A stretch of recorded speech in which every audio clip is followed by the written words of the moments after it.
Hi, I'm Alan George, and I'm doing what most people do when they are fixing something. They post it on YouTube so they can show off how smart they were and how they could fix things. And that's what I'm going to do today. Today we're going to fix my piano. It suffered a grave injury at my wedding about 2 months ago when a big wind came along and tore the tent off of its tent stakes and went flying, and it knocked our piano over. And since that time, a couple of the keys have not worked. Actually, this is the second time fixing it. The first time other keys didn't work and we took it apart and fixed it. And now, after repairing that, we have other keys that don't work. As you can see right now, the A key is not working and the A flat is also not working. But then if you hit the A flat, then the A will work, but it's sustained. So we're going to take this Clavinova CLP 860 apart and fix it. So here we are ready to work. The first thing we need to do is remove the top, and that's done easily. There's a screw here, here, and here that we will loosen and take off the top.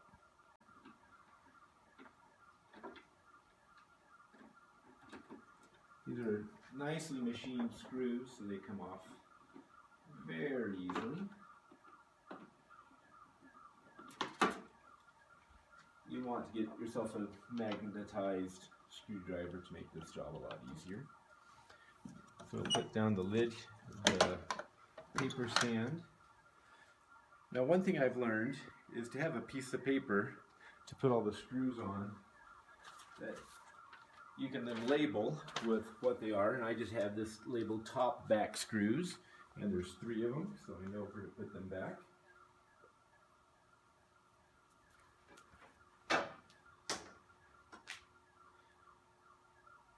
And now that the screws are removed, the top comes off fairly easily. You just slide it forward.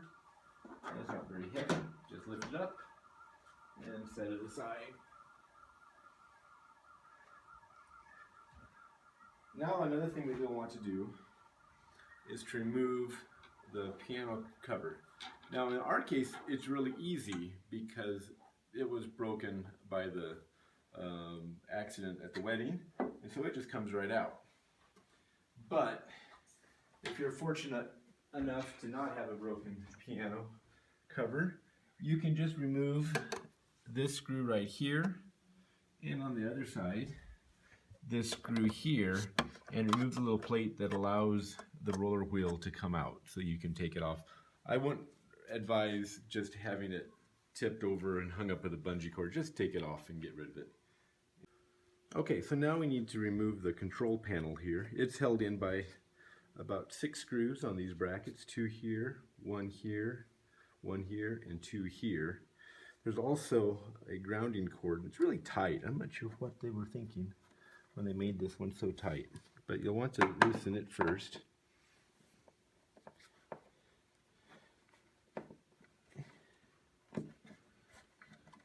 And then I'd probably just put the screw right back in there so you don't lose it. And then you can start taking out these screws here.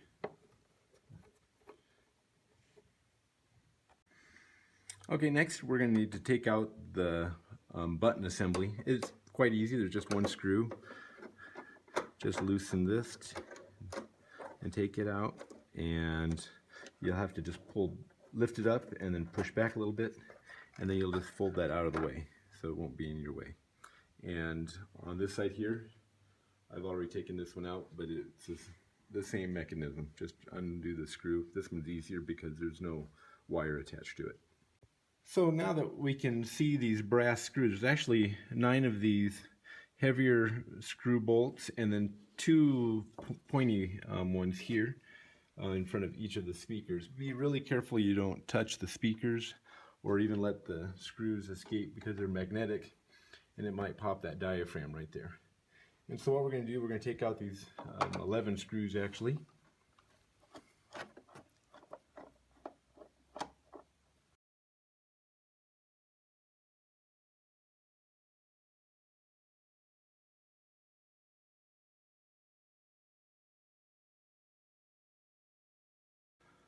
So here we have the keyboard. I've turned it upside down and set it on our dining room table. There are two big motherboards here, and they're held down with all these screws. So the first thing we're going to do is take all these screws out. So we've just taken all these screws out. The circuit boards will actually kind of bend up a little bit when you do that. And all you have to do is kind of lift them up out of their little notches here, and they just go off as one piece. And you might want to check here to make sure that everything looks clean and all the contacts look fine, and they do. Next you'll see this little plastic Teflon-like thing here, and you just lift it up and off.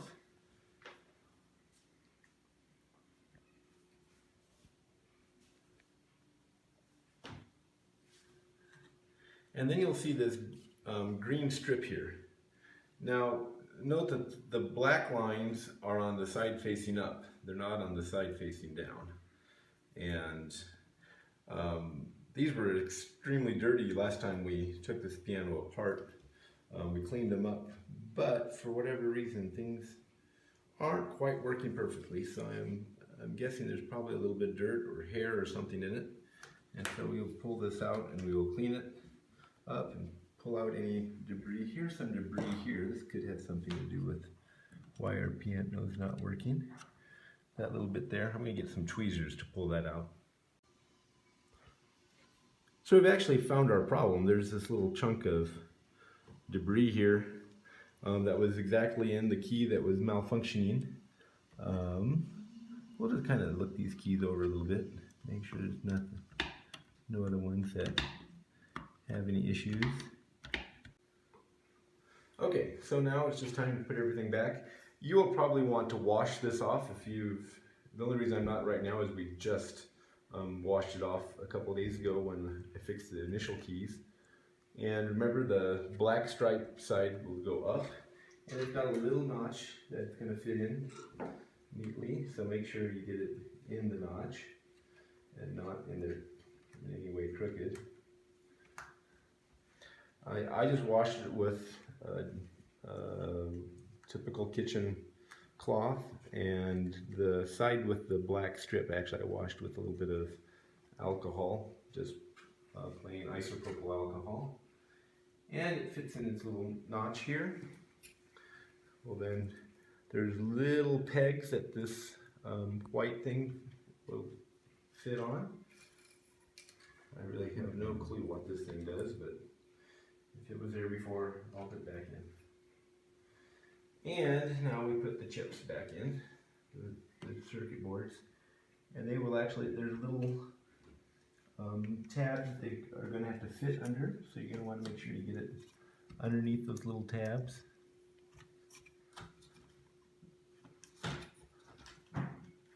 There's a little notch. You can see an arrow here that points to a notch that you're going to want to line up, and then everything else will fit neatly.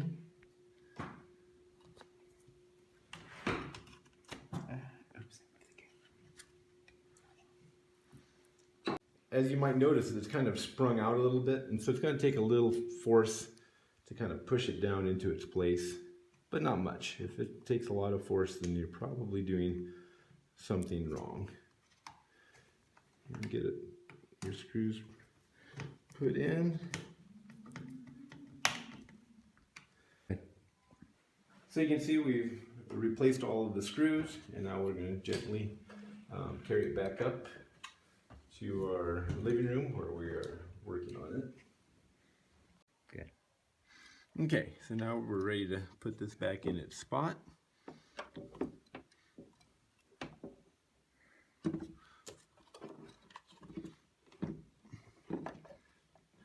Again, being careful not to hit the speakers with the pointy things from the keyboard here. One trick is to make sure you plug it in the power or the connector again.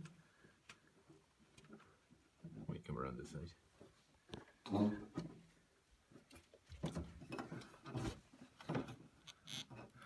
this takes a little bit of a trick. You might want 2 hands. Get someone to help you, or it can be done. And then just plug in that wire, and then you can lower the keyboard back down into its spot. There's the cord holder here. I just kind of leave the cords in there. It's not like your piano's moving around a whole lot. You need to be so careful with the wires being tied in. And so just line it up so you can, it fits under here, and then you can put all of those brass screws back in. But maybe what we want to do here is test it, because everything is functioning. So we'll just plug it in.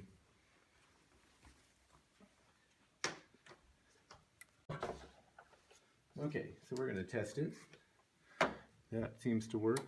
Oh, it's not, our ground's not in, but, and there, we tested those keys and they work now. Okay, so everything works, so we'll just unplug it again. Okay, now we need to put back in the button assembly. And so you just put it in at an angle, push. Got to pop into its spot like that, and then the hole will line up for your screw, and you're done. And then now I'll do the same on this side. Make sure that the felt is down below where it needs to go, and put it in a bit of an angle, lower it down, and then it'll pop back into its spot. You'll see the screw will line up.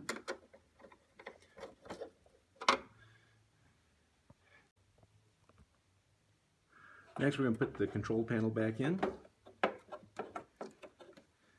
Yeah, you'll just it just lines up quite easily. There's not a whole lot here that's going to cause too much problems. If you want, you can put the wire harnesses back down. I don't really feel like they're super important. Maybe this one to keep it off of the circuit board there. So here we are back at our keyboard. Everything's been reassembled here, and the piano is back in its location, and we can check and see that the keys all work again, and we're very happy. Well, I hope this video has been useful for you, and that it solves any problems you might have with your Clavinova.